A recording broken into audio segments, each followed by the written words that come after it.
Good morning students. In last lecture we are discussed about De-Chancourtois rule and Newland octave rule. Today we are discuss of our topic Mendeleev periodic table. Mendeleev's periodic table. तो देखो सबसे जो starting में जो periodic table जिसकी formation हुई थी वो यही थी, मेंडलीव ने ही इसकी फॉर्मेशन की थी, मेंडलीव पीरियोडिक टेबल। तो देखो मेंडलीव पीरियोडिक टेबल का जो बेस है वो आपने ये ध्यान रखना है कि इसने किस बेस पर पीरियोडिक टेबल की फॉर्मेशन की। तो इसका जो बेस था वो था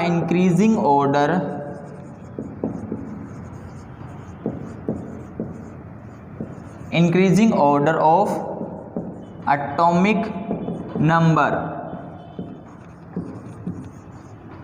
तो इसने जो एलिमेंट्स को जो अरेंज किया था वो इस ऑर्डर में अरेंज किया था। किस ऑर्डर में? Increasing order of atomic number. Atomic number के इंक्रीजिंग ऑर्डर में एलिमेंट्स को अरेंज करके एक टेबल की फॉर्मेशन की थी और वो थी Mendeleev periodic table.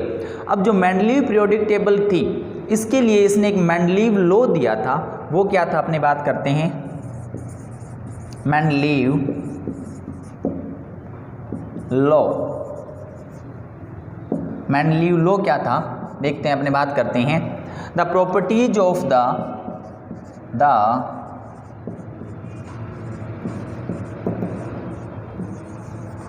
Properties of elements are periodic function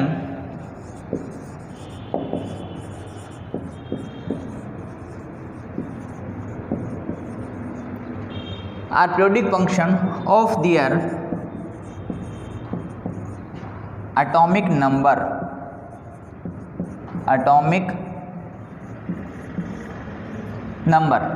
तो देखो इसका मतलब क्या था, मेंडलीव ने जितने भी एलिमेंट्स थे उनको एटॉमिक नंबर के इंक्रीजिंग ऑर्डर में सेट किया था और इसने बताया था कि जैसे मैं इंक्रीजिंग ऑर्डर में एटॉमिक नंबर को इंक्रीजिंग ऑर्डर में सेट कर रहा हूँ तो काफ़ी मतलब जो कॉलम्स बनाए थे उसने, उसके बाद इसने ये देखा था कि बहुत से एलिमेंट्स ऐसे हैं जो क्या है एक सेम ग्रुप में आ रहे हैं और उनकी जो कैरेक्टरिस्टिक है वो क्या है, सेम या अप्रोक्सीमेट सेम है। या एक बार आप इतना ही समझो, उसके बाद जब अपने पीरियोडिक टेबल की फॉर्मेशन कर लेंगे तब मैं आपको जो मेंडलीव लॉ है उसको दोबारा से समझाऊंगा, क्योंकि उससे पहले एक बार ये चीज़ समझ में आना थोड़ा मुश्किल है। ओके, तो एक बार अपने देखते हैं कि जो मेंडलीव पीरियोडिक टेबल थी उसका फॉर्मेशन किस टाइप से हुआ था। मेंडलीव पीरियोडिक टेबल के लिए इसने 2 टाइप्स के कॉलम की फॉर्मेशन की थी। जो फर्स्ट टाइप के कॉलम थे वो थे पीरियड्स एंड जो सेकंड टाइप के कॉलम थे वो थे ग्रुप्स। अब जो पीरियड्स थे वो एक टाइप की वर्टिकल लाइंस थी। क्या थी? Vertical lines.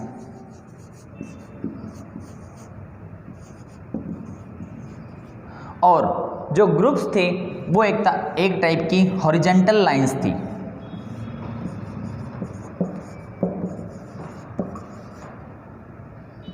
Horizontal lines. तो देखो एक टेबल बनाने के लिए अपने को वर्टिकल और हॉरिजॉन्टल लाइंस ड्रॉ करनी होती है। तो वर्टिकल लाइंस को क्या बोला गया था? पीरियड्स। हॉरिजॉन्टल लाइंस को क्या बोला गया था? ग्रुप्स। अब मैं डिटेल स्टडी करते हैं किसकी? पीरियड्स की। देखो टोटल नंबर ऑफ जो पीरियड्स जो थे वो थे 7। कितने थे? 7 पीरियड की फॉर्मेशन किया था। और वो कैसे कैसे थे, कौन से पीरियड में कितने एलिमेंट्स प्रेजेंट थे ये आपने ध्यान रखना है और उनके नेम्स क्या थे। तो सबसे फर्स्ट में अपने बात करते हैं फर्स्ट पीरियड की। Total number of element present थे 2। फर्स्ट पीरियड में कितने एलिमेंट प्रेजेंट थे? 2। और जब इसमें देखो 2 ही एलिमेंट प्रेजेंट हैं तो ये एक बहुत ही आपको पता है स्मॉल ग्रुप है, तो इसको क्या बोला गया था? Smallest period. इसका जो नेम था स्मॉलेस्ट या शॉर्टेस्ट पीरियड, या इसका नेम क्या था, शॉर्टेस्ट पीरियड, क्योंकि इसमें आपको पता है कि नंबर ऑफ एलिमेंट कितने प्रेजेंट हैं, 2। उसके बाद अगर मैं बात करता हूँ सेकंड और जो थर्ड पीरियड थे उसमें 8 और 8 एलिमेंट प्रेजेंट थे। सेकंड में भी 8 एलिमेंट्स और थर्ड में भी कितने एलिमेंट्स, 8 एलिमेंट प्रेजेंट थे। तो इसका जो नेम था वो था शॉर्ट पीरियड्स।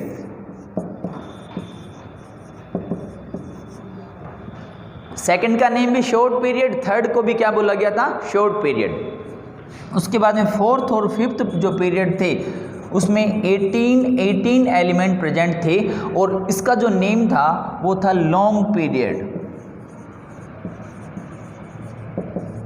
क्या था, लॉन्ग पीरियड। तो देखो यहाँ पर 2 एलिमेंट प्रेजेंट हैं, यहाँ पर 8, यहाँ पर 18, तो नंबर ऑफ एलिमेंट्स जो है वो इंक्रीज हो रहे हैं। उसके बाद जो सिक्स्थ पीरियड था उसमें 32 एलिमेंट प्रेजेंट थे और इसका जो नेम था वो था लॉन्गेस्ट पीरियड,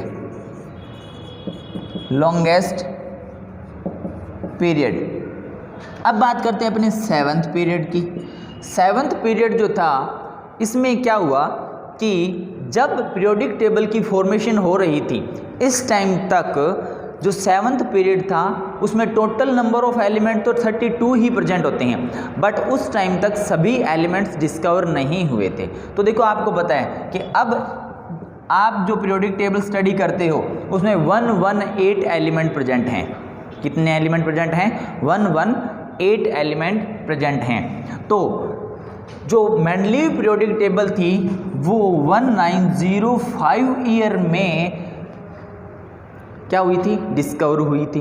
तो इस टाइम तक 118 एलिमेंट तो डिस्कवर हुए नहीं थे, तो जो सेवन्थ पीरियड था उसको बोला गया था इनकम्प्लीट पीरियड। और उसका जो नेम था वो था लास्ट पीरियड। क्या था, लास्ट पीरियड। अब ये एक जनरल सा इंट्रोडक्शन है किसके लिए, पीरियड्स के लिए। इसमें अगर मैं बात करता हूँ सिक्स्थ और सेवन्थ पीरियड को अपने थोड़ा सा और एक्सप्लेन करते हैं। इसमें कुछ अलग टाइप के एलिमेंट्स प्रेजेंट थे और वो क्या थे देखते हैं अपने अभी। सिक्स्थ और सेवन्थ की बात करेंगे, बाकी जो आप लोगों ने सिर्फ इतना ही ध्यान रखना है कि total number of elements and इसके जो नेम हैं वो क्या क्या थे। ओके, अब अपनी बात करते हैं सिक्स्थ और सेवन्थ की। सिर्फ सिक्स्थ और सेवन्थ पीरियड को डिस्कस करेंगे अपने।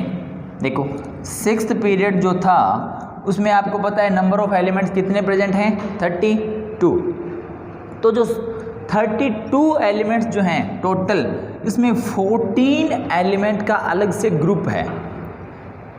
कितने एलिमेंट्स का, 14 एलिमेंट का अलग से ग्रुप बना हुआ है और उस ग्रुप का अलग से नेम है और उसे बोला जाता है लैंथेनॉइड।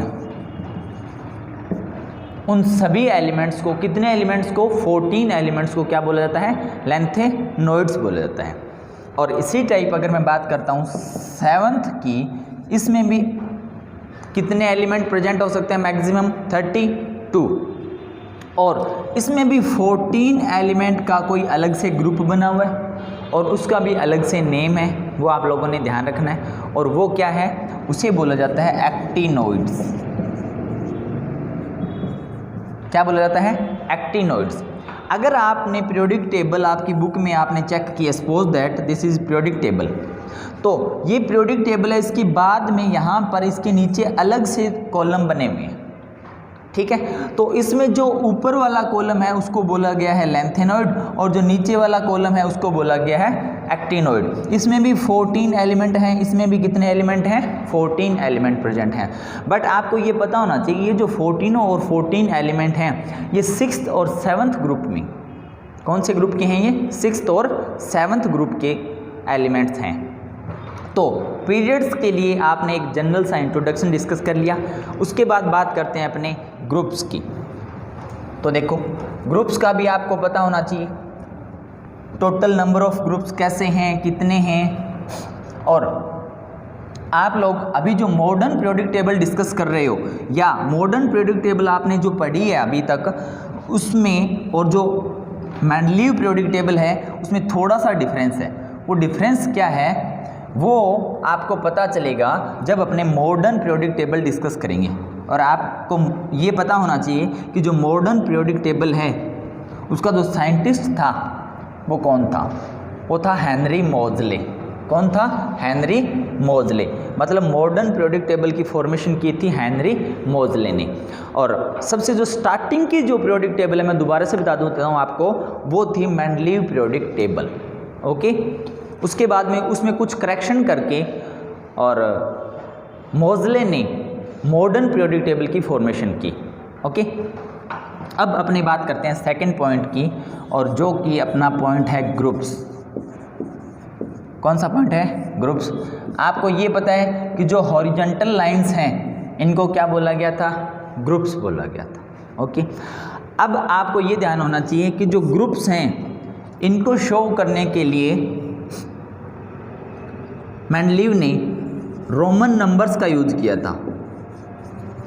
रोमन नंबर्स किसका यूज किया था? रोमन नंबर्स को यूज किया था।